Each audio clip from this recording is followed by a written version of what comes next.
Olá, meus amigos, tudo bem com vocês? Hoje nós vamos falar sobre um importante pensador do início da nossa era. Me refiro a Tertuliano. Como vocês sabem, estamos dentro da playlist Filosofia Medieval. E no momento estamos falando de alguns padres que se encontram ainda na antiguidade, são os padres apologistas, mas que terão uma importante contribuição no pensamento cristão que há de influir no pensamento medieval. Fizemos uma lista de 15 pensadores. E hoje estamos abordando o sétimo, 7 de 15. Pois muito bem, Tertuliano. Ele nasceu no ano de 160 e veio a falecer no ano de 220. Sua profissão era de advogado, logo conhecedor da retórica, a arte de falar. Ele nasce na cidade de Cartago, Tunísia, na África, e morre com 60 anos de idade. Agora, quase tudo o que nós sabemos sobre Tertuliano provém, na verdade, da tradição. Poucos dados biográficos são realmente confiáveis. Mesmo a sua data de nascimento e morte, com que idade veio a falecer, são coisas que provêm da tradição, mas nós não temos uma fonte confiável que realmente afirme que tais dados são verídicos. Ele há de escrever contra as heresias, e em particular o gnosticismo. Veja, eu já expliquei antes, e ainda vou fazer um vídeo especificamente sobre o gnosticismo, que eu penso que é muito interessante. E, em linhas gerais, os gnósticos, que haviam várias seitas gnósticas, eles acreditavam que havia um Deus do bem e um Deus do mal, dois princípios, e que havia um Deus criador, o demiurgo, e que esse Deus criador não era de todo bom, porque a matéria em si não era boa, tá? O corpo, as coisas materiais não eram boas. Então você tinha um princípio do bem, um princípio do mal e um Deus demiurgo, criador, que não é nenhum desses dois. Em linhas gerais é isso, porque há várias seitas gnósticas. De qualquer modo, o que interessa aqui é que o gnosticismo foi entendido desde cedo como uma heresia dentro do cristianismo, foi combatido por vários dos padres apologistas, dentre os quais Tertuliano. Tertuliano há de se converter ao montanismo, um outro movimento que surge dentro do seio do cristianismo. Mais tarde, acredita-se que o Tertuliano criou uma dissidência dentro desse movimento, o montanismo, que passou-se a se chamar tertulianismo, que vai prosseguir até a época de Agostinho, quando então vai ser reincorporada à Igreja Católica. Veja, no início, o montanismo, ele era aceito como algo normal, como uma vertente dentro do cristianismo. Fazia parte do cristianismo.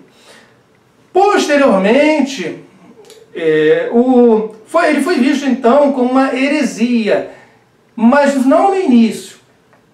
Quando o cristianismo passou a entender o montanismo como uma heresia, o Tertuliano se afastou da igreja e ficou dentro do montanismo, que ele entendia que era mais correto.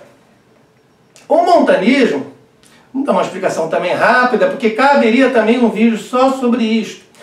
Ele foi criado por Montano, e este homem se apresentava junto com duas mulheres. Essas duas mulheres diziam que o Espírito Santo falava pela boca delas. E o próprio Montano dizia que era um profeta, ele tinha o dom da profecia. E eles falavam do fim do mundo, que o fim do mundo estava próximo, que ia ocorrer. E procuravam que todos deveriam se reunir em determinada cidade para aguardar o final dos tempos. E também defendia que se autoridades romanas viessem até você para que você fosse lhe questionar se você era cristão ou não, E se você dissesse que era cristão, claro, você seria julgado, condenado e morto.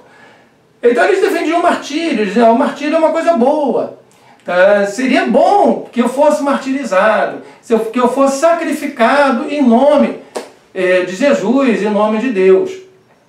Esse talvez tenha sido até o principal motivo para que a igreja cristã tenha considerado como uma heresia o montanismo. Pois essa busca do martírio, esse desejo de ser martirizado, poderia gerar hostilidade junto às autoridades romanas, trazendo mais perseguições e, de repente, um martírio aos outros cristãos que não estavam interessados em serem martirizados.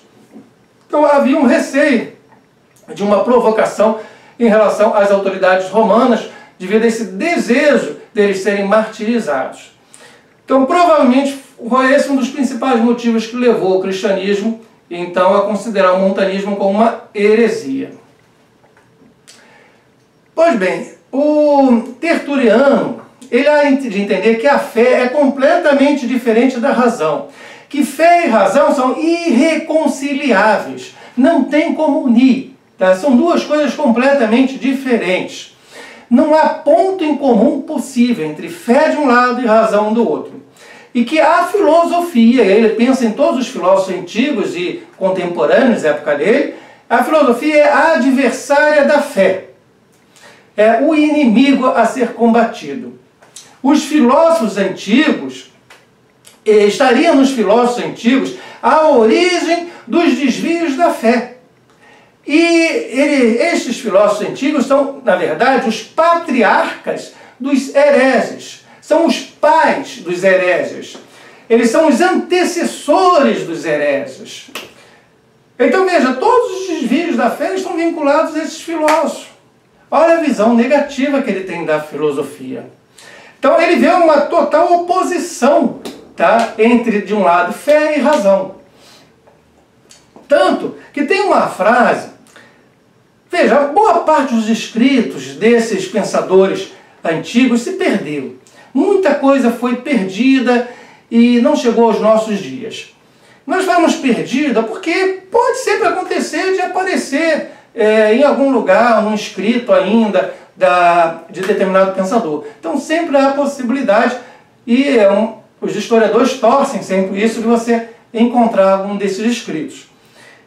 Então poderia até ele ter escrito, tá? Mas a frase que eu vou falar para vocês agora, pela qual Tertuliano é conhecido, jamais foi encontrada em algum escrito dele. Nós não encontramos esta frase em algum dos escritos que nos chegaram. Mas ele poderia ter escrito isso tranquilamente, porque representa de fato o pensamento dele. Talvez você já tenha escutado. A frase é: creio por ser absurdo. Esta frase era dada como sendo de Tertuliano. Creio por ser absurdo. Mas como eu falei, nós não encontramos esta frase em nenhum dos seus escritos. Pode ser até que ele tenha escrito e tenha se perdido. Mas esta frase, creio por ser absurdo, está perfeitamente coerente com o pensamento deste homem. Segundo ele, o cristianismo se baseia exclusivamente na fé e também na irracionalidade, sendo completamente diferente da razão. Veja, ele põe o cristianismo junto com a fé e junto com o irracional. A total irracionalidade está no cristianismo, não a razão. E um exemplo que ele dá: a morte do Filho de Deus só é crível porque é contraditória, e sua ressurreição somente é certa porque é impossível. São palavras dele. Tudo que existe, segundo o Tertuliano, é corpóreo. Não existe uma coisa que não seja corpórea. Tem de ter materialidade de algum tipo. Inclusive a alma, a minha alma, a sua alma, a alma de qualquer um, tem de ser corpórea. Deus tem de ser corpóreo também. Algum tipo de materialidade há de ter na alma e em Deus. Se é que existe, é corpóreo. Ainda no pensamento dele, ele seria o introdutor de dois termos importantíssimos dentro da igreja. O termo da Trindade, a Santíssima Trindade, não? Trinitas, tá? Ele é que introduz essa expressão. E o termo pessoa também vem dele. Quando nós falamos a Santíssima Trindade, é Pai, Filho e Espírito Santo. Cada um desses é uma pessoa. A pessoa do Pai, a pessoa do Filho e a pessoa do Espírito Santo. Então, este linguajar de Trindade e pessoa foi introduzido por Tertuliano. E, segundo o pensamento dele, Deus é um único ser, um só, tá? Em três pessoas distintas: Pai, Filho e Espírito Santo. E ele escreveu, ele era advogado, não? Então ele trouxe essa linguagem jurídica, quis botar tudo certinho, acertou bem a linguagem, coisa de advogado, não? Então ele escreveu defesas para o cristianismo, porque o cristianismo era muito atacado na época, se falava horrores sobre o cristianismo. Tipo assim, que comia criança, que os cristãos comiam criancinhas, tá? Que havia relações incestuosas entre os cristãos. Então se falava horrores. E ele foi um dos que escreveu várias defesas aos cristãos, ao cristianismo.